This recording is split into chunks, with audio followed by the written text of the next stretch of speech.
Start over. Thank you all for coming. This is our first formal event for Forest City Community Land Trust, which is a nonprofit started as a grassroots effort by a group of Cleveland Heights residents that was excited to start a community land trust. We were founded in the fall of 2024, and our mission is to promote affordable homes, accessible commons, and ecologically sound development by facilitating democratic control over land and land use in Cleveland Heights. So I want to just briefly say what motivated us, and this is not representative of every individual, but collectively folks that have supported and were part of the steering committee were motivated by trying to create perpetually affordable housing, which is at the root of a community land trust, as we'll discuss. Really focusing on providing a means for the community to directly control land use and housing development as well. Part of the motivation is deterring out-of-state investors from controlling properties in irresponsible ways, which can often be poorly maintained. And part of it also is wealth redistribution. We've had a number of community members that approached us and actually asked, I heard about this project, like how can I make my house a part of this? And you know, there's lots of different ways that can happen. It might be a donation. It could be just committing to your property to become a land trust property without having to give it, you know, but just say, when I sell it, I'll make it affordable. And just other opportunities for support. So I'm hoping some of these ideas could be fleshed out through our discussion with the panelists. I invited them, since they have a lot more expertise in housing than I or most of the board members do at this stage, apart from Josiah, who's recently added to the board. I wanted to briefly say, you know, kind of our goal for this meeting today is to introduce the concept of a community land trust to those who are completely new to this, and to get feedback from community members. You know, so this is our first step in trying to say, we're doing this, we want to hear from folks about how you want to shape this so it really reflects the community.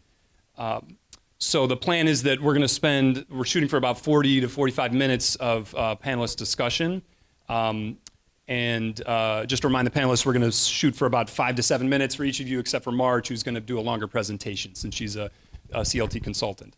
And then we'll have questions from the audience as well as some prepared questions I have. And then afterwards, we'll have a brief explanation of where we're at as an organization by one of the other board members, Elise. And then just an informal discussion, you know, kind of networking. Feel free to stay after and chat if you want to be directly involved and have more snacks. And I want to thank my wife for her influence on making very healthy vegan cookies, among other things. I made them, but she taught me how to make them. So brief introduction for each of the panelists. I should say I'm Mark Rodney. I'm born and raised in Cleveland Heights. I live in Cleveland Heights. My kids are here, go to the Heights schools. And I'm a physician assistant at Metro Health as my day job. Josiah Quarles, to my left, is Northeast Ohio Coalition for the Homeless Director of Organizing and Advocacy.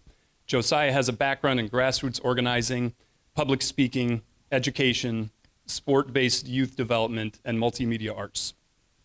His impact on public discourse ranges from housing advocacy as a speaker at the City Club to being featured as a socially conscious hip-hop artist on IdeaStream Public Radio, among other things. Marge Misak, who's to his left, has been involved in the startup and operations of community land trusts for 25 years. She helped start and direct the first CLT in Cleveland and has served as a consultant for other CLT startups, including the Oberlin CLT and the Central Ohio CLT in Columbus. She has also served on the board of directors of the National Community Land Trust Network, now Grounded Solutions Network. And Dennis Keating, to her left, is emeritus professor at the Levin School of Urban Affairs at Cleveland State University. He has taught, researched, and written about a variety of topics, including housing, history, land use, neighborhoods, community development, urban planning, and urban policy. He has 106 publications on urban planning and related topics, including 10 books. The Urban Affairs Association in 2024 recognized him for his contributions to the field of urban affairs. And then Hope Paxson, who is in Columbus on Zoom, is the Vice President of Programs and Housing for COCIC, which is the Franklin County Land Bank, the Columbus Area Land Bank. With over 20 years of experience in community development, Hope's focus has been on neighborhood revitalization efforts and affordable housing solutions. Currently, Hope oversees the Land Bank's initiatives and manages the Central Ohio Community Land Trust. She is also a founder and current president of the Ohio Community Land Trust Network, of which our organization is a part, and she'll speak to that as well. And lastly, I just want to say a couple of our board members are here. So Cassandra Searle is in the back with Suniva, her baby, on her chest, and she is a board member, lives in Cleveland Heights, and Elise is helping with electronics. I'm not seeing her. She might be doing, oh yeah, she's in the back, and she'll be speaking later about our organization in more detail. So on that note, the goal is that Josiah is going to talk about kind of the background, the problem. You know, he works in housing advocacy. And then Marge will talk about our one solution, which is a community land trust, and how that functions. And then Dr. Keating will be talking about how it's focused on government relations and public relations, since he's published papers on that. And Hope will be talking about their experience with a very successful CLT and a land bank in Columbus, and how the network has been supporting us. So I'll pass it to Josiah. Thank you, Mark. It's an honor to be here, to be back in Cleveland Heights talking to folks. I spent a lot of time growing up in Cleveland Heights. I know Mark from growing up in church with Mark. And though I'm a grad of Shaker Heights, please don't hold that against me. I played traveling soccer with Cleveland Heights, so I was an East Side kicker. My mom and my brother are current Cleveland Heights residents. And spend lots of time here. Have done many shows at the Grog Shop and really appreciate the community. My role as Director of Organizing Advocacy at Northeast Ohio Coalition for the Homeless is to, from that perspective, eliminate the root causes of homelessness. And so that is a lot of upstream work. We have a whole outreach team that does kind of the downstream work, meeting folks where they are in, bandos and cars and encampments and things like that, establishing trust and moving forward in a pathway, understanding what their barriers are, what their aspirations are, and walking with them through that, what is honestly a very challenging process. So it's a lot easier to do the work on the front end, because the work on the back end is very challenging. Because a lot of our systems have pretty extreme barriers, honestly. And so we do a lot of work with tenant organizing, organizing folks in buildings, as well as doing advocacy work around policy and community work on understanding the issues and the problems that folks face. There's a lot of times where we see that folks self-select out of certain categories, because what we understand is that in reality, the reason people self-select out is because they understand the repercussions of being in that group, right? So if you ask people if they are working poor, they will say, no, I'm not poor, right? But if you ask people, like, how long will it take for you not to get a paycheck and you won't be able to pay your bills? Most people, it's within like 2 months. So in reality, most people are working poor. And that's the reality of this economy that we have built. So the problem with that is there are so few protections. There are so few ways that we are isolated from trends within the market, from bad actors within that market, that oftentimes prey on the most vulnerable. So we've seen since 2008, my mother was a victim of the housing crisis in 2008. So another reason, like, people will say, I'm a homeowner, this doesn't apply to me. Well, my mom thought she was a homeowner until she wasn't. In reality, she was a bank tenant. So there's a little bit more leeway. You have a few more rights when you are in that position, but the realities overall are the same. And so we saw a massive turnover from community-owned property to bank-owned property. The banks don't want to necessarily hold that property. And the easiest way for them to unload that property is with people with a lot of money on hand. That is generally not your everyday working person. That is generally private equity funds, which have fronts of LLCs that can consistently rotate, change their name, change their address with very little oversight or repercussion. And what that does is it extracts land, the ownership of that land, the properties that are on that land out of community control and into private interest. And the problem with that, I mean, if private interest was altruistic, that'd be great. But that's not the reality, right? Their obligation is not to the community. Their obligation is to their board members. Their obligation is to long-term profits and the like. So some of the things that we push for are protections for, renters, like a just cause eviction. Currently in Ohio, there's no law that says there has to be a reason for you to be evicted. You just be evicted for anything, just because they want you out.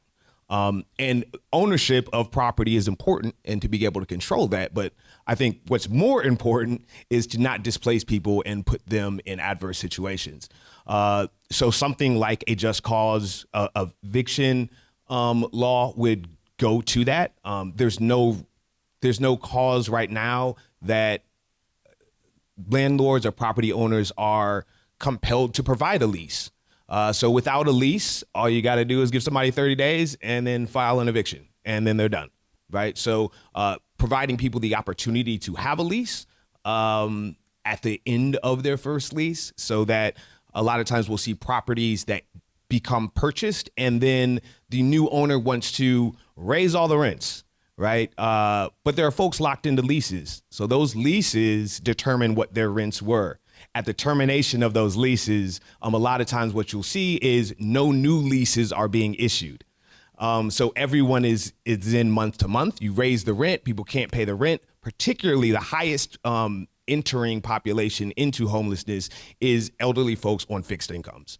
And so you see the same thing that can happen even with home ownership when taxes rise. So you see something like gentrification affecting even homeowners who have been in a neighborhood for a really long time, being on a fixed income, not being able to pay the escalating taxes that they owe, and being displaced in that way.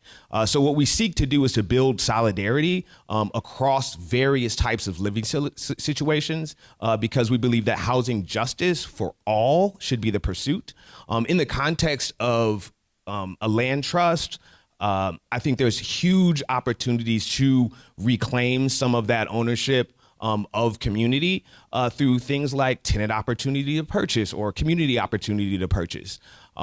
When a property goes up for sale, then people would have to have the opportunity to go through a process to raise the capital to acquire that property, rather than it just going to the highest bidder at any given point in time. So things like that can work very well in conjunction with a land trust. The other thing is that some things may not be able to be passed at a county-wide level or even a municipal level. Governments, we want to work with governments, but sometimes they don't always want to work with us in the way we would like. So there's also contractual opportunities within a land trust where you can build in the things that you want to see for the broader society, but can't quite get there legislatively. You can embed that within the bylaws of the land trust, and then anyone participating in that would then follow those guidelines and be a test study, basically, proof of concept for the broader community, the legislators, to take that sort of action. So I'm always looking towards solutions. We right now have more unhoused folks in this country than ever before in history. We recognize the incredible damage that housing instability causes to families, whether that be through education, people moving around from school to school and the instability that causes, or healthcare, having to switch doctors, switching jobs, which unfortunately healthcare is often tied to. There are myriad realities that are affected by housing instability. And the more stability we can provide, the more democratic processes that we can build into the access of the basic human resources that we all need, the better our community will be. So I'm very excited to be taking a position on the board here and to see this community land trust grow and flourish in the ways that the community decides that they would like it to, and want to be a resource. I'm very grateful for your time here, and we'll be happy to answer any questions that we have later. Thanks, Josiah. Well, Josiah outlined a lot of structural issues that community land trust can't necessarily solve, all of them, because they're structural. but it is it is one solution and one possibility that can help to create some part of the housing solution, I think. And what I'm going to give you now is what I think is really a very brief, it may take 20 minutes or so, introduction to community land trusts, what they are, how they're used across the United States, and how they operate. I don't have time in this presentation to get into the weeds of like the funding and the financing of community land trust development, but I hope that you'll have a better understanding of how they're different from other kinds of affordable housing development as I go along. And so at its most basic, community land trusts are about communities controlling land for community needs. So a community land trust is a nonprofit corporation that holds land on behalf of a place-based community while serving as the long-term steward for affordable housing, community gardens, civic buildings, commercial spaces, and other community assets on behalf of that community. So the community land trust can be an organization that is freestanding or a program that is part of another organization. And its mission is to own and steward land for the common good and to preserve the affordability of any housing or other use that's located on its land. That is forever, permanently, in perpetuity, whatever word you want to use. Many of the decisions that are made in establishing a community land trust are about balance. It's about balancing the interest of individuals who are going to use whatever use it is that's on that land with the communities, in the interest of the communities in which they're located, and the larger public interest. And so keep in mind that thought about balance as you're considering how a community land trust works in maybe a difference with any other kind of program. There are over 300 organizations that are either standalone community land trusts or that have CLT programs in the United States. And there are over 600 of them worldwide. And they have grown up over probably the last several decades, most prominently since the kind of accelerated in the 1990s and then accelerating even further, probably in the last decade or so. If you can go to the next slide, I'd appreciate it. So I want to give you an idea of where they came from in the United States. The first organization that was recognized as a community land trust in the United States was New Communities Incorporated in Albany, Georgia, a rural CLT. It was incorporated in 1969 as, quote unquote, a nonprofit to hold land in perpetual trust for the permanent use in rural communities. The first officers of New Communities are pictured here. Slater King, who was a cousin of the Reverend Martin Luther King Jr., and president of the civil rights organization, the Albany Movement. Charles Sherrod, who's pictured on the right, an organizer with the Student Nonviolent Coordinating Committee, and Faye Bennett, who was the executive secretary of the National Sharecroppers Fund. A year earlier, they and 5 others had traveled to Israel to learn about land leasing from the Jewish National Fund. So in 1982, in an interview, Charles Sherrod, who has since passed away, who was organizing in rural communities, encouraging African Americans to register to vote, explained the origins of New Communities. He said, and this is a quote, "I was hearing people say the same thing time and time again. What are you going to do if I'm kicked out of my house? You young people are talking a good talk. This is a good thing you're doing, but I live on this man's land. And what am I going to do if they take my job, take my house? What am I going to do with my children?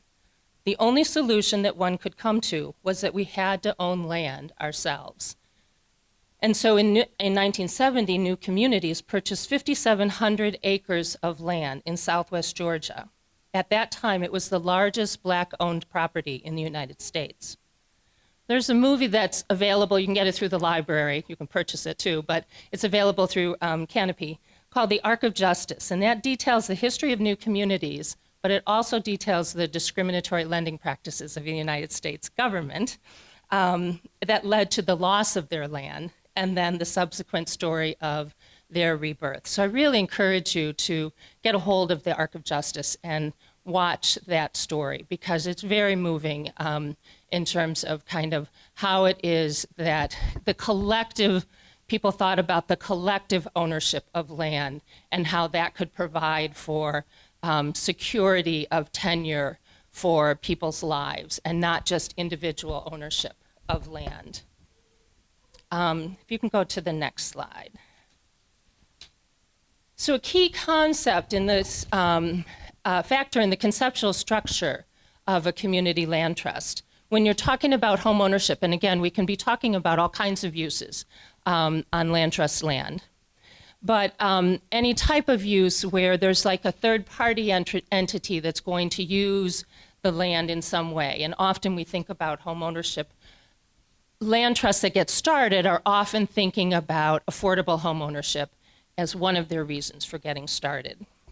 And a key concept is the 99-year land lease that the land trust homeowner signs with the community land trust. In some states, this is an aside, you might hear land trusts talk about, you know, we own the land, you own the house. And if you're around the land trust world, you'll hear that phrase a lot, because in some states there are actually two titles to land in a property. The land trust, there's a title to land and there's a title to the home. Literally in Minnesota, if you live there, you could get a title to the house separately from the title to land. Doesn't happen in Ohio. There is one title to a parcel. And so all of the rights that are, all the ownership rights are conveyed through the land lease, but it's not that material. The land lease, which is usually 99 years, not always, ties those two things together, the land and the house and all of the ownership rights and responsibilities. So the land lease is the long-term agreement between the community land trust and the homeowner, and it covers a lot of issues. It's 99 years. It's a secure interest. It gets recorded down at the county. It's mortgageable. You can get a mortgage for your land trust home that you purchase if it's a 99-year leasehold interest. It's inheritable. You can pass that on to your children. And the land lease determines the details of that. The ground lease protects both parties, outlining the legal agreement between the two parties and establishes all the allowed uses, as well as provisions about financing, insurance, sale or transfer, foreclosure, and everything else. And in a minute, I'm going to show you a graph of how that land lease is used to retain the affordability in a homeowner situation in the community land trust. But I want to emphasize here again that community land trusts are about taking land off the speculative market and making it available for community needs. And those needs don't have to be home ownership. You can go to the next slide. Community land trusts are as varied as the communities in which they exist. CLT development can be very flexible depending on community needs. There's no right or wrong type of development or type of building that community land trusts can develop. They're governed by a lot of things like zoning that other types of development are governed by, but they can be anything from single-family detached homes to cooperatives to condominiums. There was a 2022 census of community land trusts done by Grounded Solutions Network, which is sort of the national intermediary for CLTs. It was done in conjunction with the Lincoln Institute of Land Policy. And they actually found that in terms of numbers of units, of housing units, there were more rental units in community land trusts than home ownership units. CLTs do a lot of different kinds of housing. including like that condominiums and cooperatives, as well as single-family home ownership units and rental. And next slide. And it may not be housing at all. You can do, again, anything that the community determines through its board and through the governance of the community land trust.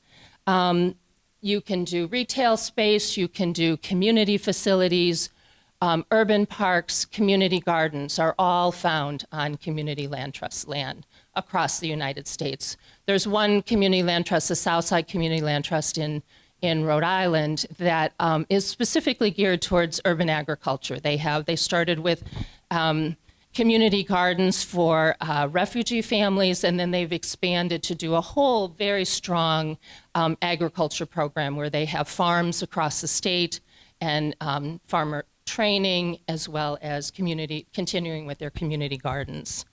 But the overarching theme is that the community needs determine the use of your space and the land use, and that long-term community ownership of land, along with land leasing where it's appropriate, controls your equitable access to the use of that land. Next slide. One second. So how does lasting affordability or permanent affordability actually work for housing in a CLT? And I'm going to talk specifically about home ownership, because in rental housing, if you have rental homes on CLT land, then you're actually creating rental housing in the same way that any other nonprofit that's committed to affordable rental does, which is, it's hard, but you're going to be committed to preserving the affordability of that rental housing and doing it in the very same way, which is committing to leases and having people hopefully being good stewards of those leases and good stewards as a landlord. In home ownership, it's very, very different from any other affordable housing home ownership program. With the community land trust, this graph shows both the reason and the effect of using a community land trust to create lasting affordability for home ownership in a community. Affordable homes are difficult to develop. Usually when a program starts, there's a gap between what a household can afford to pay for their home and what it costs to develop. And that's usually a very significant gap, especially now. Almost always, no matter what kind of housing market you're in. If you're in California, it's a humongous, almost impossible to overcome gap. If you're in Cleveland Heights, it's a very significant gap. What it costs to build or renovate, whether it's new construction or renovation, what it costs to actually develop that home to a decent standard, and what a modest income household can afford to pay in a mortgage there's going to be a gap. And so and a source of subsidy needs to be found to fill that gap. So the purple bars in this graph show that subsidy gap. And there's no magic in your first housing development. It's similar to any other affordable housing development. You have to find subsidy that will come from many sources potentially. Might be public dollars, it might be private philanthropic funds, it might be individual donors, it might be donated properties, but you've got to find initially a source to fill that gap. But what differs with land trust homes is what happens in subsequent sales. There's a resale formula that's embedded in that land lease, which again is that agreement between this community land trust and the individual homeowner, that restricts the amount of market appreciation that a land trust homeowner can gain in the course of their ownership. So in an appreciating market, the price of a community land trust home is not going to rise as rapidly as market rate unrestricted homes in the open market. And you can see the yellow line is more similar to how community land trust home prices are going to rise in relation to the resale formula that you include in your land lease, relative to how a market price, a home in the unrestricted market might rise. And what happens is that the value of the subsidy that the community put into the home rises over time and stays in that home. It's not like the land trust gets it. It stays in that home so that it can be sold affordably to the next buyer. The community land trust homeowner does build equity from several sources. They build equity through paying off their mortgage, the way everybody who owns a home, hopefully successfully, does. Maintaining their home. Homes depreciate, they fall apart. You have to maintain them if they're going to maintain their value. And getting a share in the home's increased value. But they're not going to get the entire increase in value. And the goal, because the goal is that prices will rise much more closely to the way real wages are rising. Because what we find in almost every market, unless it's a downturn market, is that average people's wages are not rising as fast as the housing market. And we can see that in almost every community where prices are outstripping people's actual rise in wages, unless you're wealthy. And so what folks agree to up front in signing the lease is the resale formula. And that they're agreeing up front that they're getting a fair deal. That in return for the benefits of getting into a home that both they can afford to buy and that they can afford to maintain. And that's really pretty critical. That, it doesn't matter if your initial price is affordable. You have to be able to pay for the maintenance of your home over time. They're agreeing to the resale formula in the land lease.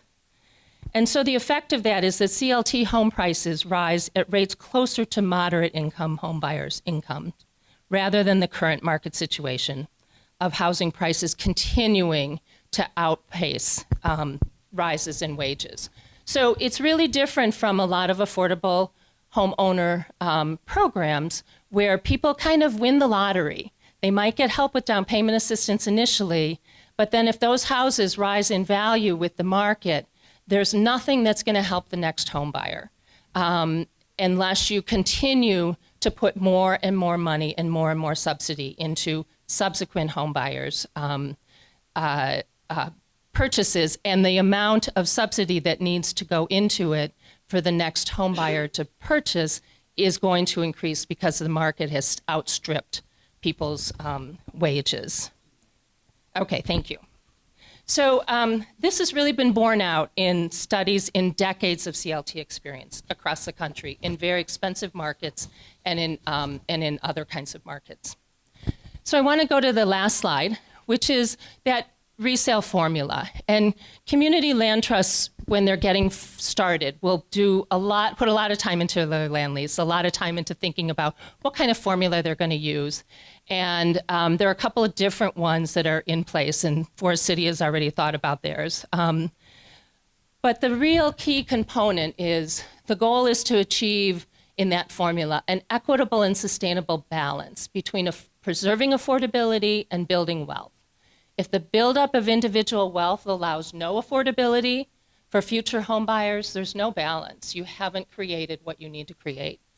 If the preservation of affordability allows no wealth buildup for current homeowners, then there is no balance. And the goal of creating that community land trust to begin with and thinking about that resale formula is to creating that balance. Key idea in any community land trust formulation.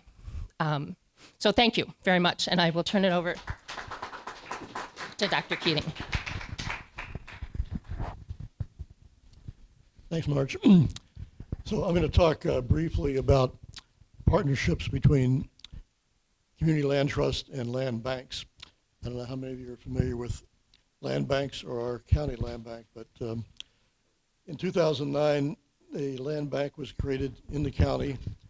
Its main mission has been to demolish deteriorated abandoned houses. It's done thousands of those all over Cuyahoga County.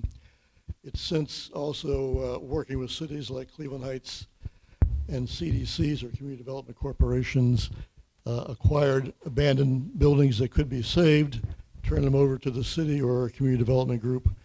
And in the case of Cleveland Heights, Future Heights, as the CDC, was hiring contractors to then rehabilitate those homes. And they've done that successfully on city-owned lots that were acquired through the county land bank. County land bank has been around 15 years. Actually headed by a graduate of my college, the Levin College at Cleveland State. It's got a complicated funding formula, so I won't go into that. It was the initial land bank for the state of Ohio. There are now dozens of land banks across the state. And in fact, tomorrow they're holding their annual meeting down in Columbus, the 14th annual meeting of dozens of county land banks around the state. And why don't I mention land banks? Because they are a terrific resource for providing land. As Marge explained, if you can eliminate the cost of land, you can substantially reduce the cost of the housing. And land banks, working with community land trusts, can provide that land on which the land trust can then, through acquisition, provide opportunities for the land trust to build homes. And that's been going on, as Marge indicated, for several decades. So I think in the case of the fledgling organization here, well, not immediately, but looking to the future, you might think about the connection between the two, because that can work very well. In the case of the Cuyahoga County Land Bank, as two examples, they have worked in the past with the Habitat for Humanity organization in the city of Cleveland, providing land to Habitat. Habitat and its volunteers, though, go ahead and build low-income homes on those lots. Some of you may be familiar with that activity or concept. And this past December, through a new program by the state of Ohio called Welcome Home, which provides funding for low and moderate income homes, County Land Bank has struck an agreement to work with our premier organization for housing here in the county, but also with the Near West Land Trust. The Near West Land Trust that Marge is familiar with is composed of two community development corporations, one in Tremont and the other in the Ohio City neighborhood on the near west side of Cleveland.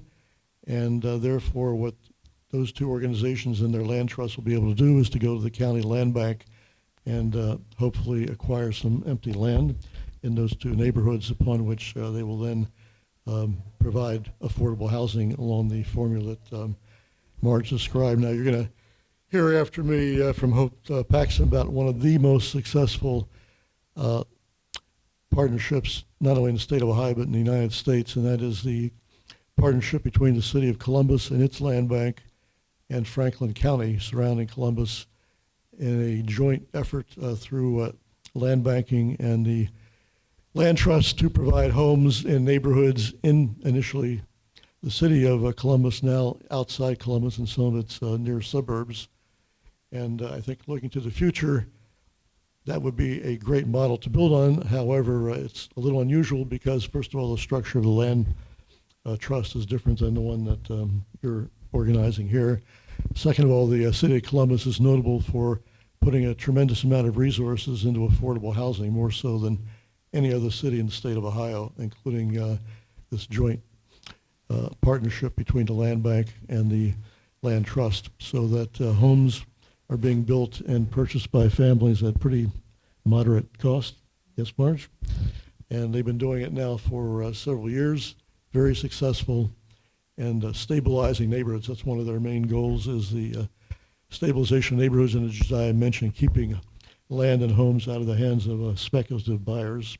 It's certainly one of the goals down there. So Hope is going to be explaining that to you, although, again, the model is a little different down in Columbus than what we're talking about here. But I think the land bank here in Cuyahoga County, as in the example now of this new partnership with Near West Community Land Trust, it would be very open to working with the land trust that's being formed here in the future, whether to provide land for new homes or for rehabilitation of buildings for rental, not necessarily just home ownership. I think that pretty much sums it up. And to borrow the land banks we're meeting down in Columbus, and that will include our very own Cuyahoga County land bank. So think about them for the future. All right. Well, I'm Hope Paxson. I'm Vice President of Programs and Housing for COCIC, the Franklin County Land Bank, and our subsidiary, the Central Ohio Community Land Trust. It's great to be with you today by virtual meeting.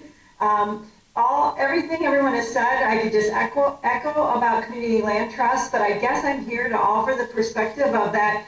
Even though in Columbus our problems may be a little different, our support right now is from the city of Columbus and Franklin County, both, and we operate as a county land trust, so it is a little different. However, the same challenges are the same as far as trying to develop a home that we can afford to build. Right now, we're building on lots that the city and county land banks give us as the community land trust.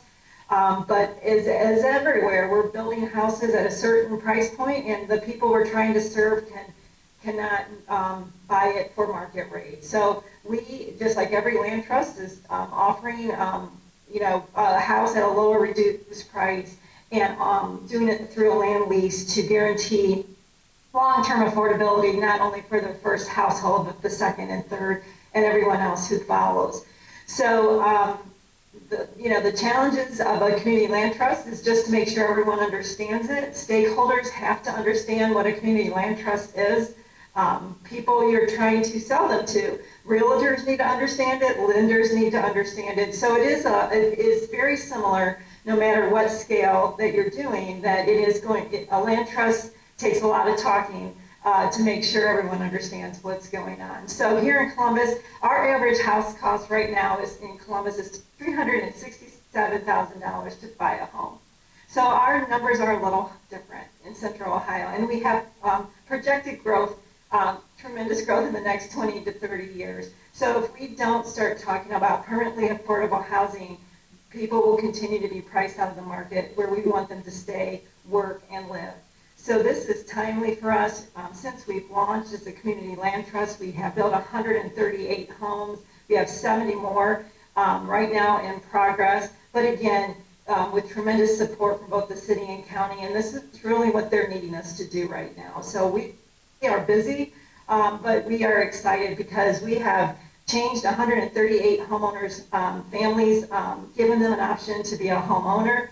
Have a standard payment each month, do not have to worry about rent increases.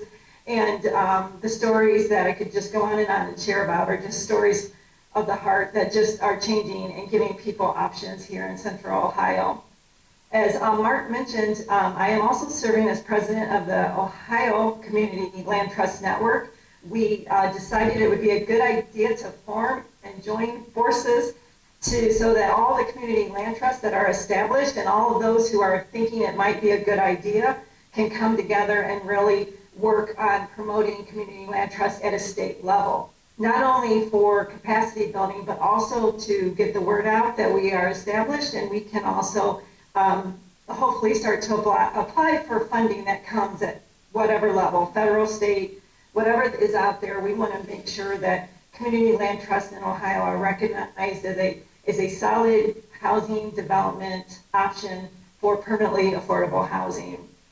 So in saying all that, I don't want to take up too much time, other than that, the fact that we are committed to, COCIC is committed to continuing to work to support the Ohio Community Land Trust Network and provide resources as much as we can to get it off and running. And it's been great to work with Mark and of course Marge, but we're excited. This is a really needed thing to do right now. And I'm happy to be here and happy to be a part of any discussion that talks about community land trusts. So thank you. So I wanted to do two things. I wanted to root this project. I'm grateful for all of the information shared and just how we start to understand land trust. And I also wanted to root the project specifically back to Cleveland Heights. Marge Misak mentioned a few names, and one that was not included was Robert Swan, who was also part of the founding group of New Communities. He was born in Cleveland Heights. And so he's held some inspiration for me specifically, that someone who fought and worked hard for nearly half of his life, truly, to create affordable and perpetual housing for folks that would not normally have the circumstance that he was born and partially raised here. So I just wanted to just name that kind of fact and root the project back to Cleveland Heights. And the other part is that, Heights has a long-standing justice initiative. And I do think that there are so many incredible ways that we can continue on that work that has been here for decades. And so also to say that I am taking the risk, that this isn't just a concept or an idea that we're hoping people will join us in, that my home, once the ground lease is finished with Grounded Solutions, my home will be the first that is placed into the land trust. I have 3 kids and live with my partner there, and we did a big renovation from an unforeseen fire. So the other side of the house is also being occupied by the person who renovated the home with us. So just to say that this isn't something that we're dreaming of concepting, but that there are people like me that are taking the risk and the initiative. Lastly, I will say that I hope that there are many opportunities for us to be in relationship with municipalities and the local government, and I'm certain many of you might know why there's also hesitancy. And to say that this is moving slow and at the pace of building relationship and trust with each other feels very important. And so maybe we won't be a land trust that has 50 homes in the next 5 or 10 years, but we are looking for people who believe in the value and the value of people being housed safely and securely. So I think that's what I wanted to share before I head off and teach. Thank you all for being here. Yeah. Yeah, that's very well put. And I think I just want to add that part of this is the underlying ethos, I think, of Cleveland Heights in a lot of ways, and Shaker Heights, I'll give you guys that, is just that we have a history of saying we are all interconnected. We can't live and thrive and be happy and healthy when our neighbors down the street or across the city are struggling. And this is the problems back in the 60s and 70s were a little more straightforward. They were black and white, and those racial justice issues are still something we have to fight for, as well as economic, but the problems are more complex now, I think. And the solutions, therefore, have to be a little more complex, too, in I think at least my perspective. So thank you, Cassandra, for adding that.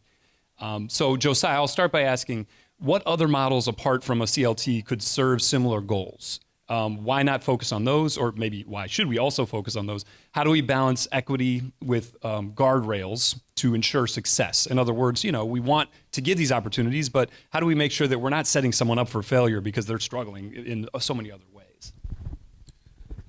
Thank you. I think that's an important question. I think to kind of what Cassandra brought up and some of the other things that we talked about, we are in a moment that is a moment that has a legacy that comes with us. We carry our history with us, and we can't change what has happened in the past. But what we can do is try to be intentional and be restorative in the processes that we are living in the moment. So I think this is one way that we can try to do that, by how we structure our land leases, by how we structure our governance, by how intentional we are about including the broadest definition of community within that community land trust, being as inclusive as we possibly can, understanding the needs, understanding the barriers, and to the guardrails piece, obviously there are limitations as far as there are monetary limitations, right? There are some legal limitations, but I think it's incumbent upon us to press to see how far we can go in these different directions to be as inclusive, be as restorative, be as equitable as we possibly can. And then also recognize that some folks are going to need some support, and partner with organizations and entities and individuals that are able to provide some of that support, as well as recognize that every situation is not for every person. So what does someone actually need? What are they actually capable of doing and maintaining, and not being prescriptive in the way that we try to address problems, but really allowing folks who are the most impacted by that, and the folks who have the most skin in the game to guide us in what is the most appropriate thing for them.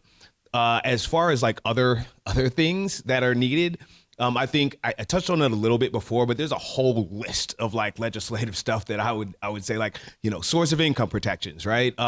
So right now there's no protection based upon where your income comes from. So in Cuyahoga County, we have one of the lowest rate of voucher placements. It's less than 50%. So someone has a voucher, they take it into the open market to pay a landlord with their voucher is less than a 50% placement rate, right? So that's something we want to fix on the county level, but it's also something that you can integrate into your leasing agreement so that if someone has a voucher, it can be utilized. It's one way that vouchers are rarely utilized in leveraging them into home ownership. Generally, it's just a payment to a landlord, but they can be used in that way. And I think what community land trust is an umbrella tool that you can use other tools within the context of. So this is certainly not a silver bullet in any respect, but it is something that provides kind of a democratic process to incorporate some solutions within a community and avail that community of those resources, have those conversations and make those decisions together, and not have them imposed from above by some entity that does not necessarily have the community in mind. For a ground lease, is the land tenant's interest a negotiable facet of the lease, even if they don't receive title to the improvements to the structures on the land? Or like I've heard of arrangements where the land tenant does have an ownership interest in the improvements in the house. So I'm just wondering if that's the case. Yes, I think that that is if you do the 99-year lease, that it is a leasehold interest in the property, and it's considered a property interest. I'm not a lawyer, so I don't want to answer this as a legal, but it is considered a property interest that's recorded with the county. But generally, it is. I'm not sure if I'm understanding your beginning of your question, which is sort of talking about it being a negotiable. Generally, land trusts will set up their land lease, set up the terms of it, and then those generally are the terms. They're not negotiating individually with every property, every homeowner and purchaser, because they have to manage those leases for the long term. So generally the terms are the terms, and people are educated to them and buy into that. But so I don't know if that was the first part or Okay. Yes, but yes, it is a property interest that gets recorded with the county. So it's not in the realm of a rental lease that is covered under Landlord Tenant Act, for instance. It's not short term; it's very long term, and it's mortgageable. You can get a mortgage for your home and purchase it that way. And then again, most of them are they're written so that you can also pass it on to heirs usually. Dennis, so you're a Cleveland Heights resident and have a lot of knowledge about the land bank relation. How would you recommend, given our landscape, we could proceed? Are there like initial steps? There are city-owned properties within Cleveland Heights, and then there are county-owned properties. How would we navigate that? If you look to the future, I'd see two possibilities, as you just mentioned. The city of Cleveland Heights, I think, owns something like 300 or more empty lots that are available. The city's tried to get developers to develop them. So far, that hasn't exactly happened. But the city does control as not all those lots are buildable. But in the future, land trust could negotiate with the city for some of those lots, assuming that they have the resources then to build the homes, and hopefully the city of Cleveland Heights would be involved in helping to finance exactly that, the building of homes. The other possibility, it's pretty premature at this point, but if and when we see the redevelopment of Severance Center, part of the current consultant's plans are for a lot of housing at Severance. The city will have a major role to play in that, so that conceivably in the future at some point the city could require that some of that housing go into a land trust for residents of Cleveland Heights. So those are two longer range well, one immediate and then one longer range possibilities, other than scattered lots around the city. Again, I think the key is getting the city to both endorse and help support the land trust in its activities.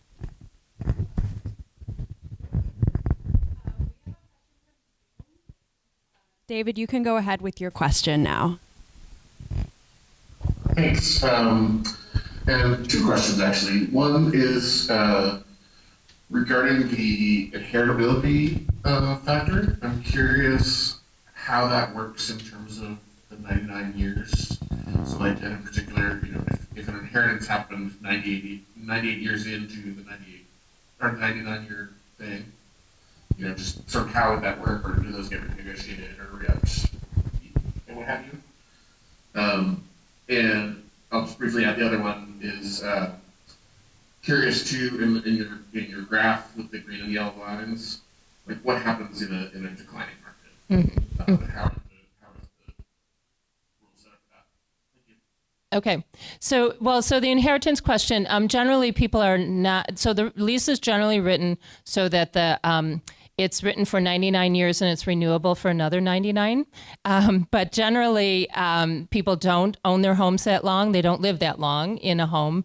And the reason for the long-term nature of that is both to create that property interest and to create the mortgageability of it. Banks want to know that you have a secure interest in that property before they're going to give you a 30-year mortgage, which is the term of most mortgages. So the inheritance works that it's each land trust is going to define the terms of inheritance, but it has to be also defined in your will. You have to have property, you have to have a will that says I'm leaving my home to your children, your spouse, and the lease defines who's able to live in the property, who's able to without. It usually talks about, this is in the weeds, but it talks about who's able to live in the property without being income eligible, because that's a big deal for land trusts. Not only do they have the resale formula, but they also care about whether people are income eligible when they purchase a land trust home, because their goal is affordable housing for people who could not afford it otherwise. So if you are, but they do recognize that people want to be able to pass the property on to their kids usually, or some close relative. So they'll allow that. Maybe the kids don't have to be income eligible in order to take on that lease. And so it just works that, generally it's not 99-year lease, that the lease is going to go on. If that makes sense, does that answer your question on that issue? Largely, I guess I'm mostly just wondering, like, if there were a chain of multiple inheritances, or how that would be structured. On who can inherit, you mean? Right, or like if I was in the land trust and left it to my kids in the will, and they left it to their kids. So, okay. 9 years expired. Yeah, got it. Yeah, so generally, you're always signing a new lease with a new person. So that's the way so if you sell the home, then the land trust is going to sign a new lease that is a new 99-year term. If you leave the house to your children and you pass away, and if you both would have a will, and then your children would sign a new lease, that would be a new 99-year term. So does that probably answer that question? Okay. Thank you. And then in terms of the declining market question, generally, if it is a truly declining market there, and this is going to be hard, this will be hard to show without numbers, but a truly declining market, there are some limited protections that actually end up, because there's a gap between the cost of a land trust home and the subsidy. That subsidy will get somewhat absorbed by the resale formula, but I would have to actually show you that in some real numbers. But mostly the sale price is going to be either, if you go to sell, you're either going to sell for the price you bought it for, or you're going to sell for some kind of increase in the value that's related to an increase in the market value. And if there's no increase in the market value or a declining market, you would be able to sell for the price you sold for, but which is usually going to be higher than, still lower than the market value. That's the best that I can say without starting to show you a lot of numbers. The idea of offering your property to the land trust, the CLT, is not a very common thing, but multiple people, some of whom are here, have kind of brought that up. And I just wanted to open the door to say, if any of those folks wants to raise your hand and just say, like, not that I've committed, but I was kind of like, yeah, I could imagine, I'm doing well. I could imagine offering my CLT, my property to the CLT. Just talk out, like, what your thoughts are on that. If the bank, if they have a mortgage, and let's say, God forbid, they lose their job, they can't pay their mortgage, they could sell the house, but if the bank takes over, is there some contingency in the lease for that to protect the CLT? Is that clear? And my other quick question is, who pays the taxes on the land? So the lease has provisions in relation to foreclosure, and this is part of the deal with banks, and they understand this. And banks look at their best. Lenders look at the land trust as a backup to because the land trust has a right to step in the case of foreclosure and purchase that home. They have a first option. And so what you want to be able to do if you're a land trust is to be able to, number one, help pay attention and know if someone's in trouble and help them get some assistance. And number two, be able to exercise your option if you can, if someone goes all the way to the potential of foreclosure. So you want to help people prevent foreclosure, and you want to be able to help step in if you can. And in fact, in the 2008 to 2010, there was a study done in 2010 of CLT homes had a less than 1%, less than 0.5% foreclosure rate. Now, I don't know if anyone remembers that time, but the best loans CLTs performed better than prime mortgages. They performed better by factors of 10 and 20% better than subprime mortgages. If you looked at the Community Land Trust in Boston, and looked at foreclosures, there was a Community Land Trust in Boston, and the number of foreclosures were like 0, and then the map around it was this sea of foreclosures. So they really do they've proven that they perform well, not just that they have this really great thing embedded in the lease. Yeah. So hope if you're still there, I believe your organization has working ties with, if I'm not mistaken, Huntington is one of the major banks in Columbus that's worked with that. Maybe you could talk about how you work with banks, since you're one of the more successful examples of the partnership between land banks and land trusts. Sure. Well, just to answer the last part of that, property taxes. So the homeowner is required to pay the property taxes, because the property taxes include the land and the structure.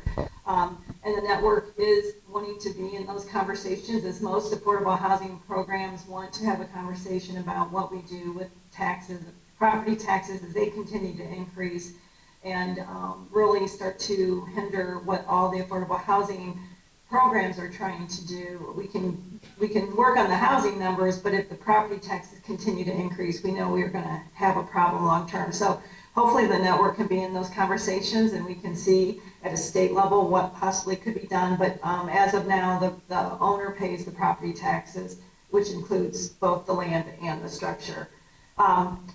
Lenders, we have 9 lenders on board now, and all of them, I believe, none of them are just local to Columbus, so we'll be sharing all those on our Ohio CLT network, because we just brought a few more on. But Huntington is the largest one that we started with. I always call them out on it because they were the first ones to the table. They just came and were so supportive, so I always don't have a problem mentioning them. But then we've been able to add subsequent banks as well. Due to the fact that we are building houses that are appraised just like any other house right now in the market, and selling it at a reduced rate, because we're trying to list the houses at prices for the people that we're trying to serve can afford. the lenders, if they can manage to keep, to do the leasehold mortgage, why not? Because they know what the house is worth and they know what we're selling it for. So the mortgage that they're putting on the house is, much less than what, it could be. So I think it provides some comfort to the lenders that we're working with, especially in the market now where we continue to see costs increase across the board. Excellent. And I apologize. I was juggling the mic because I had asked if anyone would be willing to share briefly about the exploration of what would it look like to offer my property. Could I pause and see if any of you is willing to share about that, whether on Zoom or in person? If you could take the microphone so people can hear. I don't know if I actually have a question formulated, but I mean, I know that has been in my mind as far as, because I see all of these different commercials on TV from, say, we'll buy your house cash, that kind of thing. And, as a retired person, knowing that my house still, I've kept up with a lot of things with it in terms of fixing it up and all that kind of stuff, but there are still things that, need to be done. And I do get concerned in terms of trying to sell it on the market. Because actually there's someone on my street who, is trying to do that and has found it difficult. And somebody's come in and they're, somebody out of town or whatever trying to buy it. So when I saw this meeting coming up, I thought, well, I want to know about that and how would that work if I wanted to, would it be selling my house and then I don't really can't formulate the question. But yes. And I might actually take that and hand it off to anyone else who wants to jump in. But my thoughts on that are, again, most CLTs that I'm aware of, the goal is acquire a property, either build a house or renovate a house and sell it affordably. Another angle, which isn't serving people immediately necessarily who are in need, but it is building a movement towards redistribution of wealth, essentially saying, I have a property, I have more than I need, and I want to share some of that. So I can basically say, I might not even sell it to the CLT per se. I would still be an owner, but I would transition from being a private homeowner to the owner of a CLT property. So I'm essentially donating the land. So nothing changes. I'm going to pass away in my house just like I was planning to potentially. But then when I pass away, when it's sold, it either goes to my children or some inheritor who then is going to have that legally binding agreement to sell it affordably, or it could be sold, immediately by my children, but it'd be sold for an affordable price because my children are doing okay too. Just an idea. I'm wondering what Marge or others think about that, but it's a very different approach, but it's also it not only builds that movement towards, the generation to come will have a lot more affordable housing available, but also says we're not going to expect that just a low to moderate income person should be bound to this low sale price or lower sale price, but I also will be a part of that. Just anyone's thoughts. I don't know, Josiah, Dennis, or Marge, if you prefer. You want to talk about that? Just real quickly, I'd say one of I think the basic principles that we're talking about here is really decoupling housing from the wealth building model, right? I think we've gotten to a very far extreme level of the commodification of what is a very basic human need. And so I think there are lots of little steps, and passing something on and broadening the network of opportunity for the next generation of folks is one way to impact that. We know that it took a long time for us to get here, and we're not going to snap our fingers and change that. But all of those little steps are great options to slowly kind of roll back the very draconian capitalism that we're in right now. Well, and if I'm hearing, I don't know if this is your question or concern, also it might be related to what are the adaptations that your house might need as time goes on, as you age, maybe try and age in place in your home, or there's also that potential for considering whether people want to age in place in their homes and whether the land trust could potentially help that.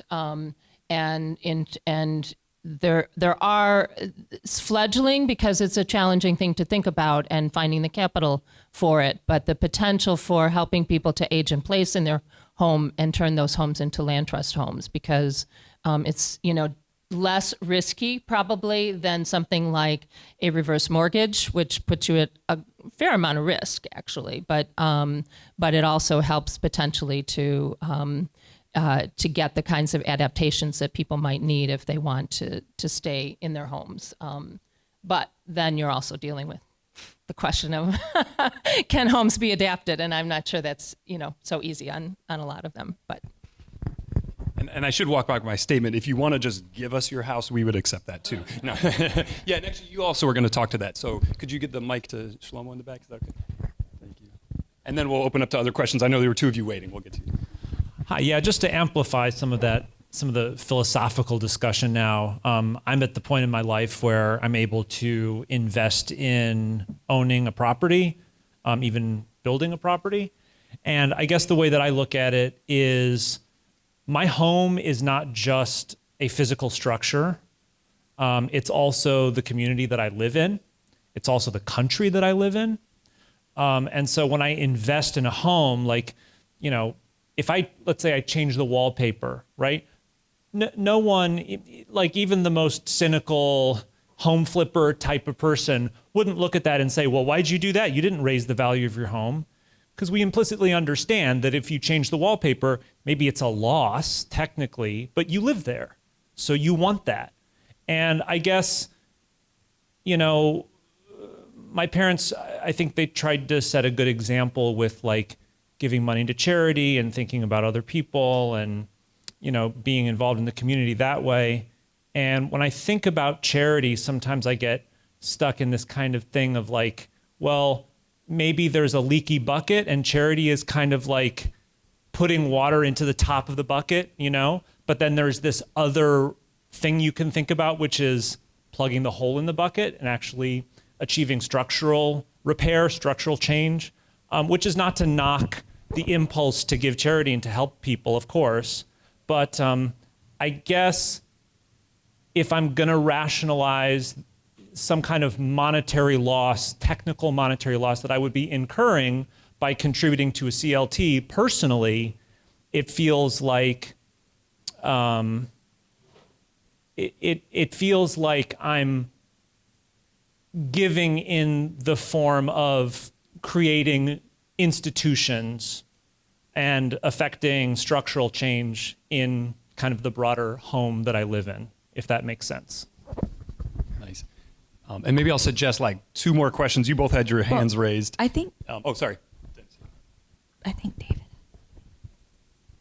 Just one other thought occurs to me. It depends on who you are in Cleveland Heights, but we have a lot of homes with large lots. Okay. So it's not inconceivable that some of the owners of those large homes on large lots would contribute the unused portion of their property for a land trust home, but stay in their home, nothing would change for them.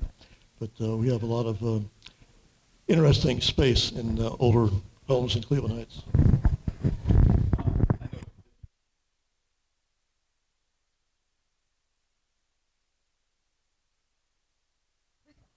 Good afternoon. My question is actually on developing on CLTs. What incentive is there for a developer who's usually building market rate homes to build on CLT land? Anyone want to take that, or I could? I'll talk about it a little bit. So I would say there are the same benefits that, basically, developing affordable housing is not profitable. It will never be profitable. And if folks want to make profit off of affordable housing, they're in the wrong business. But what I will say is that there are incentives, right? There are tax breaks. There are other incentives that developers utilize because there are affordable housing developers, and that is mission driven. So it would really be pretty much the same kind of incentives for the developer that already exist, and those developers are at least partially mission driven. And so the reality of their profit margins are known, and they make decisions on how far they can go, what they can do based upon the reality that those are going to be very slim. It's just not a profitable thing to do, and it's not. This doesn't change that math. I will pass over for anybody with like really specific things, but the incentives that are out there would still be out there. So the same way that affordable housing gets developed in other places, they could utilize those same things within the context of a CLT. Maybe I could just mention, just at a very superficial level, usually the developers that are building homes are just doing what they do anyway. We're finding grants and other support to cover that loss. Hope, were you trying to answer that as well? I just think it's good to point out that we still give a developer fee. I mean, we have that worked into our overall budget. We're not expecting them to do the work without getting paid. Yes, they could be building, and if they built it themselves on the land that they acquired, they would be selling at a lot larger margin. But in our case, for example, the land is hard to come by. So, to work with us and get a developer fee has some, appeal. I'll also say too that because most land trusts line up the homeowners for the homes, that that's not put on the developer to identify the home buyer or to have to have long holding costs. The whole point is to try and make sure there's a home buyer ready by the time a house is developed. So there are some things that are appealing to developers, and also the fact that we have a lot of conversations with people who've been in this business for a long time, and they're looking for a way to get back. So we really like having those conversations, because there are people, for-profit developers, who have worked in this space a long time. They're recognizing the need for housing that can be attainable to their college kids who are just coming out of college, or their parents who need to downsize, or people who are coming, who are working in areas that just are not making enough money to buy a house. So there's a lot of good conversation of why they might want to be a part of it. So we kind of go into it with excitement and hoping to add more people to who we work with. Okay, I know you've been waiting. I apologize for your delay. Is this working? Okay. I have a question about property taxes, and Josiah referred at the very beginning to elderly people who are actually losing their homes because they can't afford to pay their property tax. In Cleveland Heights, we have a particular problem with that. Our taxes are at the very top of the whole state's property taxes, and I just wonder if it's something that the Forest City Community Land Trust has thought about and addressed. I know that my property tax now is much higher than my entire mortgage payment that included my taxes and insurance was, So, and of course, there's been inflation in everything. I understand that. But as we know, it's been much worse in housing and in property tax in Cleveland Heights. So can you speak to that? Maybe I'll take that, since we are kind of particular to Cleveland Heights. We have discussed that. It's a very challenging question. Several of the board members have kids. 2 of us have kids in the Heights schools. So there's the balance between that funds the schools and the library we're in right now. But also, we also agree that it's too high, and it's unfair in a lot of people's perspectives, the way that funding is tied to property values. So we do recognize our general perspective is we would love to have the property taxes lower because for CLT leaseholders, because that makes their situation more sustainable. But we also would want to work towards more just funding of schools and ensuring that that does not deter from supporting the local schools. That's my answer, unless someone else wants to speak to that. I know Hope, we mentioned earlier, Hope is part of the network in Ohio that is working towards potentially a statewide recognition that CLT properties should be taxed based on their leaseholder value, not based on the market value, if that makes sense. And we're coming closer to the end. I want to make sure Elise has time to talk about the organization. Irma, is there a Zoom question? So we'll do Zoom and your question. Okay. Oh, you can go. Sorry. Yeah, why don't we start with your question and then we'll go to the Zoom question. Because mine should be quite quick and easy to answer or impossible to answer. So it's for Hope. You said that in Columbus, the going market rate for market rate houses is over $360,000. And I want to know if you, off the top of your head, have an idea of the average that your, 130 homes have been selling for, because I've always had a really hard time when people come and say, oh, look, we're building affordable housing, and they tell me the price, and I'm like, that's not really so affordable. So what we do in Central Ohio is we build at the cost that it normally does to build a house. Here we're paying builders and developers, what they need to build the house plus their fees. We list our homes in Central Ohio at our trust based on model size. So the largest home that we build is typically 1,300 to 1,400 square feet, and we're going to sell that for around $200,000. So,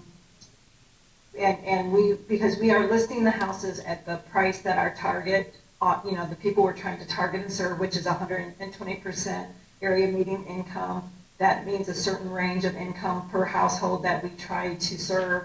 So that's what we do. Did that answer your question?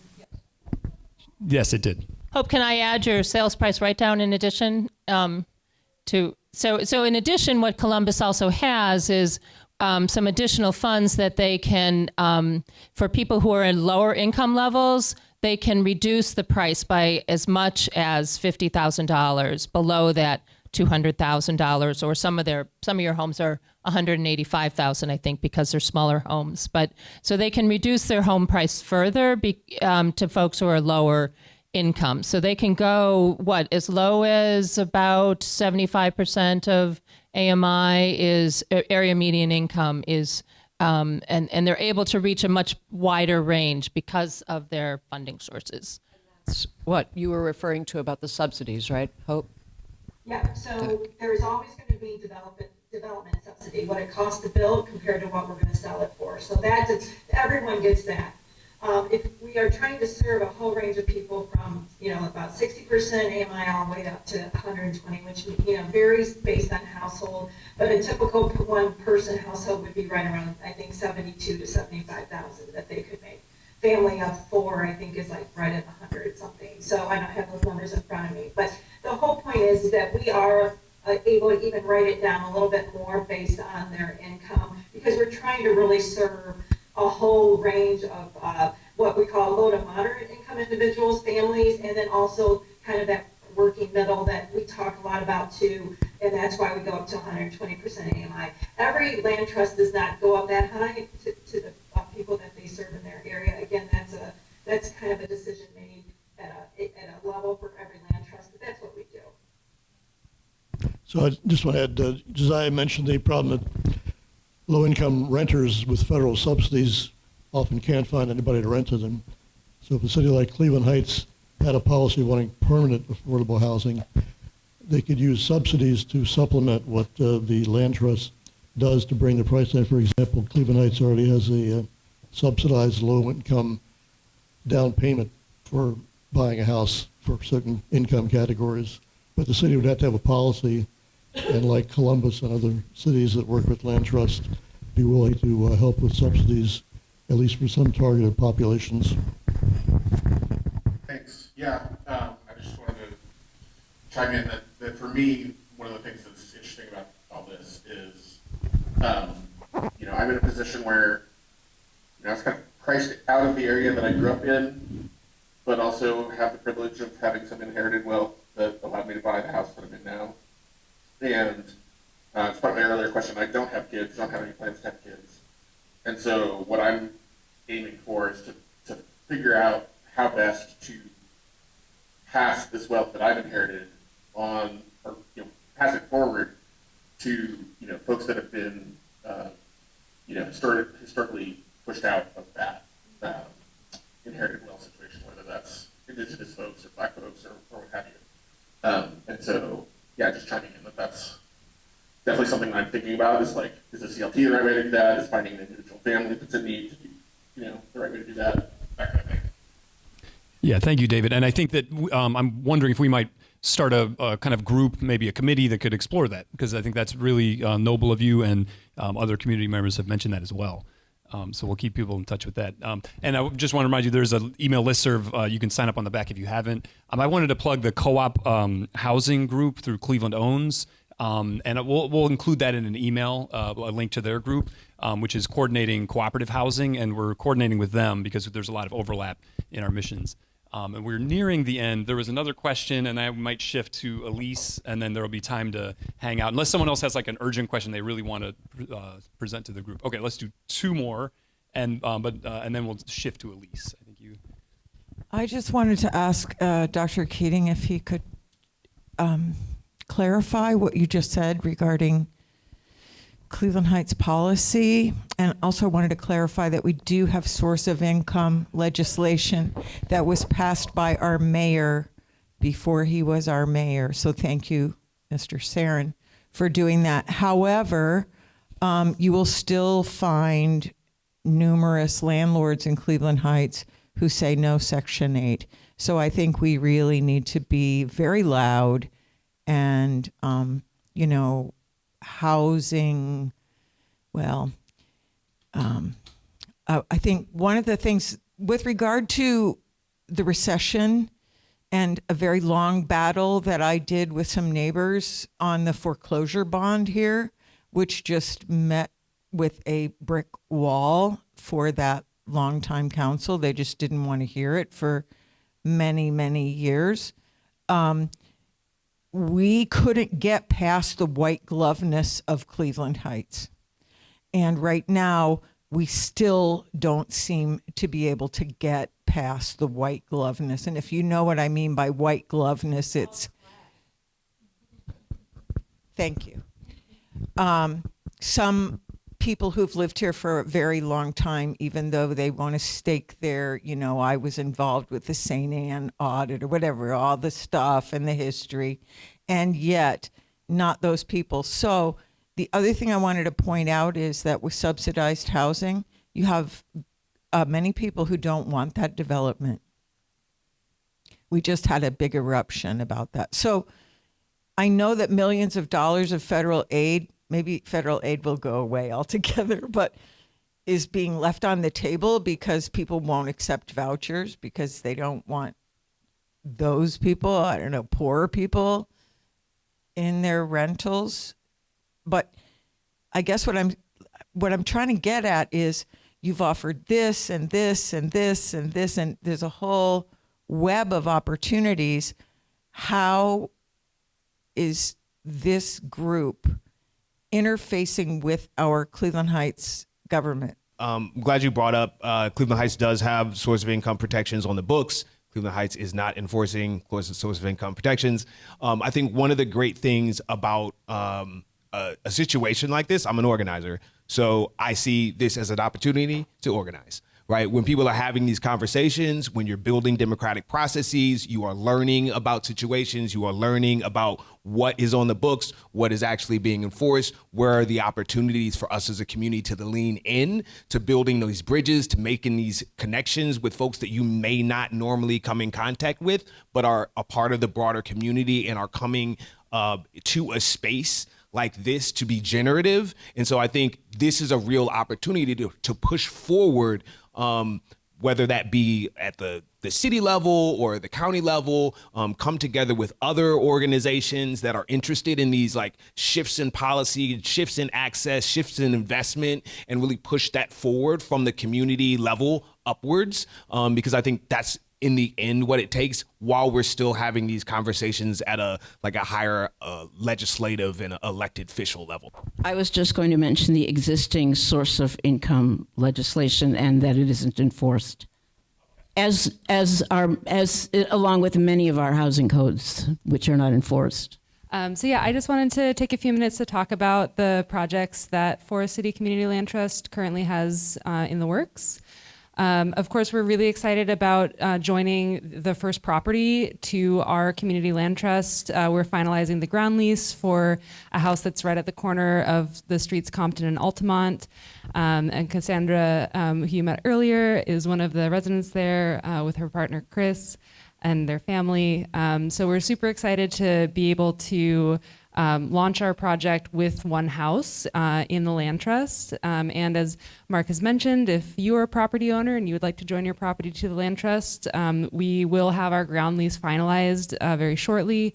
We're working with the Grounded Solutions Network, which Marge mentioned earlier, has a ton of resources on a national level and a lot of experience with community land trusts across the country. So we're also working with them to develop our bylaws. But outside of the very exciting opportunity to have our first house in the land trust, we started our website. We launched www.forestcityclt.org. So you can follow us there, learn a lot more about our project. We do have a mailing list through the website, and we encourage everyone to join our mailing list. You can also donate, and your support is incredibly helpful for us. So those are all some ways just to kind of keep up to date. But if you did want to get your hands dirty, we're starting a community garden, and this is on the vacant lot that's directly adjacent to the property, which will be our first property in the land trust.